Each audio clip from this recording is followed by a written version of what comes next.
కూరగాయలన్నింటిలో వంకాయ రాజట. సో, వంకాయని ఎలా వండినా బావుంటదండి.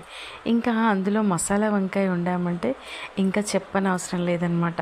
ఏ నాన్ వెజ్ కర్రీ గూడా మసాలా వంకాయ మీదకి రాదు అనిపిస్తది నాకైతే.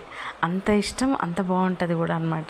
సో, ఏ పెళ్ళిళ్ళైనా, ఏ ఫంక్షన్‌లైనా వెజ్ అంటే మసాలా వంకాయ కంపల్సరీగా ఉండాల్సిందే కదా! ఈరోజైతే నేనిప్పుడు నైట్‌కి డిన్నర్ కోసం అయితే వంకాయ మసాలా అయితే చేసినా అండి.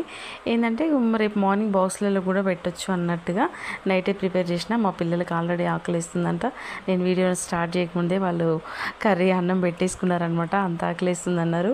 సో, చూసారు కదా, కర్రీ అయితే చాలా బాగా వచ్చిందనమాట. నేను వంకాయలలో మసాలా దాంట్లో పెట్టానండి లోపల.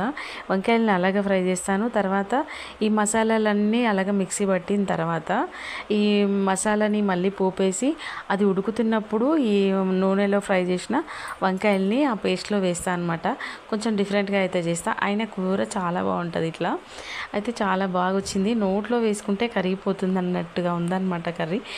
చాలా వేడివేడిగా ఉంది. చెయ్యి అయితే కాలుతుందనమాట. అందుకే చూసారు కదా వంకాయ ఎంత మెత్తగా బాయిల్ అయిపోయిందో. చాలా బాగుంటుందండి. అలా డిఫరెంట్గా ఉంటుంది అనమాట కూర. మనం ఆయిల్లో ఫ్రై చేస్తే దాని టేస్టే అలాగా ఉంటుంది వంకాయది. ఆహా ఏమి రుచి అనరామై మరచి రోజు తిన్నా మరి మోజే తీరనిది తాజా కూరలలో రాజా ఎవరంటే ఇంకా చెప్పాలా వంకాయే.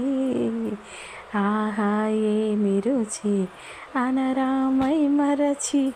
ఆహా కదా అండి, సాంగ్ బాగుంది, వంకాయ కర్రీ కూడా బాగుంది. చాలా నోట్లో వేసుకుంటే కరిగిపోతుంది, అంత బాగుందనమాట. వీడియో నచ్చితే తప్పకుండా లైక్ చేయండి.